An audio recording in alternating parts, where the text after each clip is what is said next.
سەر لە بەیانی ئەمڕۆ خۆپشاندانی ناڕەزایەتیە وڵاتیان بەسەر جەم چین و توێژەکانەوە لە قەزای ڕەواندز بەڕێوە چوو بەهۆی بەکارهێنانی هێزیش بۆ بڵاوپێکردنی خۆپشاندەران 8 وڵاتی مەدەنی بریندار بوون و 20 کەسی دیکەش دەستگیر کران.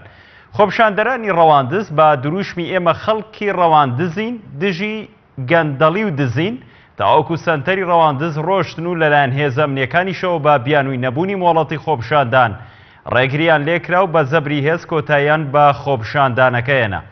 پامنێری پێم گواستیەوە کە ژمارەیەکی زۆر لە هێزە ئەمنیەکان لە قەزای سۆران و چۆمان و مێرگەسوور هێناونەتە نێو قەزای ڕەواندز و ڕاشیگەیان کە لەلایەن هێزە ئەمنیەکانەوە بە داری کارەبایی لە خۆپشاندەران دراوە و بەو هۆشەوە 8 وڵاتی مەدەنی بریندار بوون. ئاشکراشی کرد کە نزیکەی 20 وڵاتی دەستگیر کراون.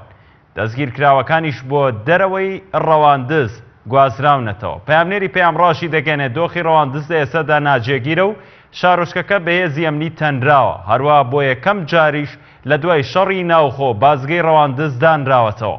هاوکات ئاسایشی ڕەواندز ڕێگری لە تیمی پەیام کرد بۆ ڕووماڵکردنی خۆپشاندانەکان و هەڕەشەشیان لێکردوون ئەگەر لە شارۆچکەکەدا بمێننەوە.